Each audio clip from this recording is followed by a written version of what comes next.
ഇതൊക്കെ പ്രൈവറ്റ് ആയിരിക്കും അല്ലേ റബ്ബർ? വ്യക്തികളുടെ. പിന്നെ ഇതിപ്പോൾ അപ്പുറത്തൊക്കെ മുറിച്ച് വിൽക്കുന്നുണ്ട്, അതിൽ എന്താണ് മെച്ചം? പിന്നെ കട്ടൻസിനായിട്ട് കൊടുക്കുന്നുണ്ട്. ഇവര് ഇത് ഒഴിവാക്കാൻ വേണ്ടിയിട്ട് ചെയ്യാണോ അല്ലെങ്കിൽ കട്ടൻസ് വിൽക്കാൻ വേണ്ടി ചെയ്യാണോ?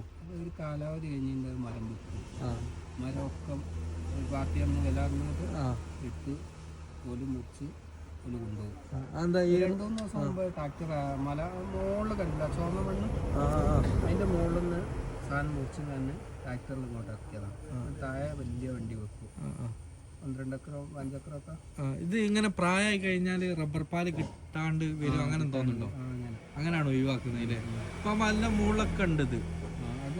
ആ സൈഡ് മുറിച്ച് ഇനി ഇതില് വേറെ നടു ചെയ്യാ അല്ലെങ്കിൽ വേറെ നടുവ്. അതിൻ്റെ മുമ്പ് എന്ത് ചെയ്യും, ഈ ചക്കല്ലേ പൈനാപ്പിൾ, അത് വെച്ചിട്ട് അതിൻ്റെ നടുക്ക് ഈ സാധനം വെച്ചിട്ട് പൈനാപ്പിൾ നനയ്ക്കുന്ന നേരം ഇത് നനയ്ക്കും. ഈ റബ്ബറിന്റെ ചെയ്യും 2 വർഷം. അത് കഴിഞ്ഞിട്ട് പൈനാപ്പിൾ അങ്ങ് ഒഴിവാക്കും. മരമായി വരും അല്ലേ? സ്ഥലം അങ്ങനെ ഒഴിവാക്കണമില്ല, ഇവർക്ക് പിന്നെ കാര്യങ്ങൾ നടത്തുന്നു. ഇപ്പൊ ഇവിടെ കണ്ടില്ലേ, ഇതിലൊക്കെ ഈ റബ്ബർ പാല് കിട്ടുന്നുണ്ടപ്പോ അല്ലെങ്കിൽ കഴിഞ്ഞതാണോ? അല്ല, ഇതിൽ കുറേശ്ശെ എടുക്കുന്നുണ്ട് അല്ലേ? രാവിലെ വന്ന് എടുത്തതാണ്, രാവിലെ വന്ന് എടുത്ത് ആള് പോയതാണ്. ഇത് വില ഇതിൽ ഏരിയ തന്നെ ഉണ്ടാവില്ലേ ഷീറ്റ് ആക്കണ ഇതൊക്കെ? ഇതെവിടേക്കാ കയറ്റി പോണേ? പുറം സ്ഥലത്തേക്ക് കയറ്റാം. ഇവിടെ അടുത്ത് താമരശ്ശേരി കൊടുക്കും ഷോപ്പിലല്ലേ? അവിടുന്ന് ഒരു ഒന്നായിട്ട് വണ്ടി, വലിയ വണ്ടി ഒന്ന് എടുത്തിട്ട്. പിന്നെ ഇതുകൊണ്ട് വേറെ എന്തോ ബുദ്ധിമുട്ടുണ്ടോ അടുത്തുള്ള വീട്ടുകാർക്കോ അങ്ങനെ എന്തെങ്കിലും? റബ്ബറാ? റബ്ബർ ബുദ്ധിമുട്ടൊന്നുമില്ല, പക്ഷെ ഈ വേനല ഭയങ്കര ചൂടായിരിക്കും, മഴക്കാലത്ത് ഭയങ്കര. ഞാനൊക്കെ വിചാരിച്ച ഈ റബ്ബർ തോട്ടം കണ്ടാൽ നല്ല തണലാണല്ലോ, അവിടെയൊക്കെ നല്ല ഇരിക്കാനൊക്കെ പറ്റും. പൊതുവെ പിന്നെ ഇപ്പൊ തന്നെ വേർത്തൊലിക്കുന്നുണ്ട്. അപ്പൊ ഇത് ഭയങ്കര ചൂട് കൂടുതലല്ലേ സാധാ മരത്തിനേക്കാളും? ഇതിന്റെ ചോലൊക്കെ കാണോ അല്ല മരത്തിനാണോ ആ ചൂട്? ഇതിന്റെ സൂര്യപ്രകാശം നേരത്തെ ഇങ്ങോട്ട് ഇറങ്ങാണല്ലേ, ഇലകളൊക്കെ കൊഴിഞ്ഞ് പുതിയ ഇല ഉണ്ടായി വന്നാല് നല്ല കൂളിങ് വൈകും. എന്നാലും മഴക്കാലത്ത് കാണാൻ ഭയങ്കര തണുപ്പായിരിക്കും. നല്ല സുഖം, അവിടെയൊക്കെ നല്ല കോടയൊക്കെ പോകുന്നു. ഞാനൊക്കെ വിചാരിക്കും റബ്ബർ തോട്ടത്തില് പുരണ്ടാക്കാലോ, റബ്ബർ തോട്ടമുള്ള ഒരു സ്ഥലത്ത് ഒരു ഭാഗത്ത് പുരണ്ടാക്കാലോ. പക്ഷെ അതിന്റെ അടുത്ത് വേറെ മരങ്ങൾ ചൂടായ ചൂട് തന്നെയാണ്. ഈ പ്ലാസ്റ്റിക് വെക്കണം, എന്തായി പ്ലാസ്റ്റിക്കിന്റെ കവറ്? അത് വെള്ളം ഈ പാല് എടുക്കുന്ന നേരം അതിന്റെ ഇതുണ്ടാകല്ലോ, പാത്രം വെക്കണ്ട, അതിലേക്ക് വെള്ളം വരാണ്ടിരിക്കാൻ വേണ്ടിട്ട്, മഴവെള്ളം അങ്ങനത്തെ ഒന്നും വേസ്റ്റ് ഒന്നും ഇതാണ്ടിരിക്കാൻ വേണ്ടിട്ട്. ഇത് അധിക സ്ഥലത്ത് ഞാൻ ചിരട്ട ഉപയോഗിക്കുന്നുണ്ട്. ഇവിടെ ബോട്ടിലുകൾ വെക്കണ് കഴിഞ്ഞതാണ്, അതിനെ കൊണ്ട് അത്ര മതിയുള്ള കണ്ടീഷനാണ്. ഒരു മാസത്തില് 2 വെട്ടലൊക്കെ വെക്കുക, അല്ലാണ്ട് 2 ദിവസം കൂടുന്നേരം വെട്ടും. ഇതൊക്കെ അങ്ങനെ 2 മാസം കൂടുമ്പോഴൊക്കെ വെട്ടുക. ഒഴിവാക്കുന്നതിനെ കൊണ്ട് ഒഴിവാക്കാനായല്ലോ, 30 മരമായി.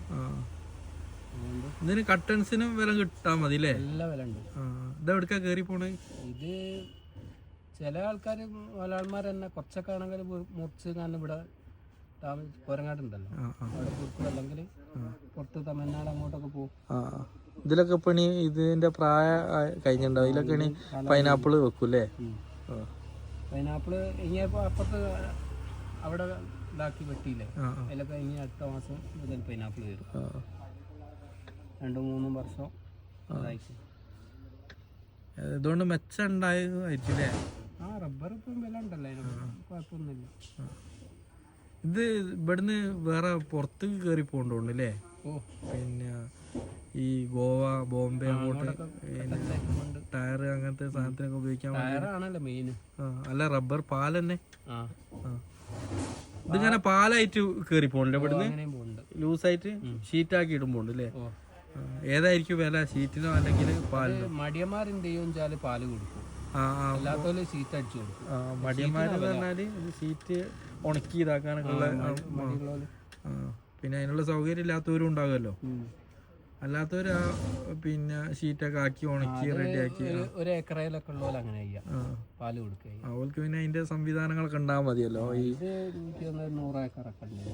ഇതോ ഇവിടുന്ന് അങ്ങ് പോവല്ലോ തലക്കിലേക്കൊക്കെ. ഇതിങ്ങനെ ഈ മലയോര മേഖലയിലാണല്ലോ ഇത് കൂടുതൽ കാണപ്പെടുന്ന ഈ റബ്ബർ തോട്ടമൊക്കെ? മലയോര മേഖല സ്ഥലം അങ്ങനെ വീടുണ്ടാക്കാനും പിന്നെ കണ്ടി ആവശ്യമില്ലാത്തൊരു. ഇതിപ്പോ എത്ര ഏക്കർ ഉണ്ടാവും ഇപ്പൊ കാണുന്നത്? നമ്മള് കാണുന്നത് 50 ഏക്കറൊക്കെ ഉണ്ടാവും. അങ്ങോട്ട് ആ അറ്റത്തേക്ക് നിങ്ങൾ കാണുന്നുണ്ടോ? ഇല്ല ഇല്ല, മല കാണേന്. ആ മലൻ്റെ അങ്ങോട്ട്. ആ മലന്റെ മുകളിലേക്കും കുറച്ച് തോന്നില്ല ആ ഭാഗത്തൊക്കെ. ഇല്ല, അതാ അവിടെ അത് പുതിയ വെച്ചതാ. അതാകുന്ന ആ മുകളിലുള്ള ആ നമ്മളാ മണ്ണ് വണ്ടി ട്രാക്ടർ പോയ പാട് കാണുന്നതിന്റെ അപ്പുറത്ത് ആ പച്ചപ്പുള്ള അത് പുതിയ വെച്ചാലേ അതൊക്കെ വെട്ടാനാകുന്നേ ഉള്ളൂ അല്ലേ? അതൊക്കെ തുടങ്ങിയിട്ടുണ്ടാവും. ഇനിയിപ്പോ ഇതിന്റെ താഴത്തേക്കും അതേ പോണം വെക്കാൻ മതി അല്ലേ? അതിൻ്റെ അടുത്ത് പൈനാപ്പിൾ ഇതിന്റെ ഉള്ളിൽ വേറെ ഒന്നും വെക്കൂലേ? ഇത് വായി കഴിഞ്ഞാല് ചിലവര് തേക്കും തൈ ഒക്കെ വെക്കുന്നുണ്ട്. അതില് തേക്ക് വീട്ടിൽ പക്ഷെ അതാ ഈ തോട്ടത്തിൽ ഒന്നും കാണില്ലല്ലോ, അങ്ങനെ തന്നെ റബ്ബർ മാത്രമേ ഉള്ളൂ. ചിലപ്പോ പുറകോട്ട് ഉണ്ടാവും, തേക്കും വീട്ടിയൊക്കെ ഉണ്ടാവും. ഇത് കത്തിക്കാൻ ഉപയോഗിക്കുന്നത് ഈ കട്ടൻസായി പോണ് അല്ലെങ്കിൽ വേറെന്തോ ഇത് പ്ലൈവുഡിലേക്കൊക്കെ പോവോ? അങ്ങനത്തെ നല്ല മൂപ്പുള്ളതാണെങ്കിലും പ്ലൈവുഡ് ആയിട്ട് വരുന്നുണ്ട്. ഈ പെട്ടിപ്പലക വുഡ് അധികം പെരുമ്പാവൂർ കഴിക്കില്ല കേറാ.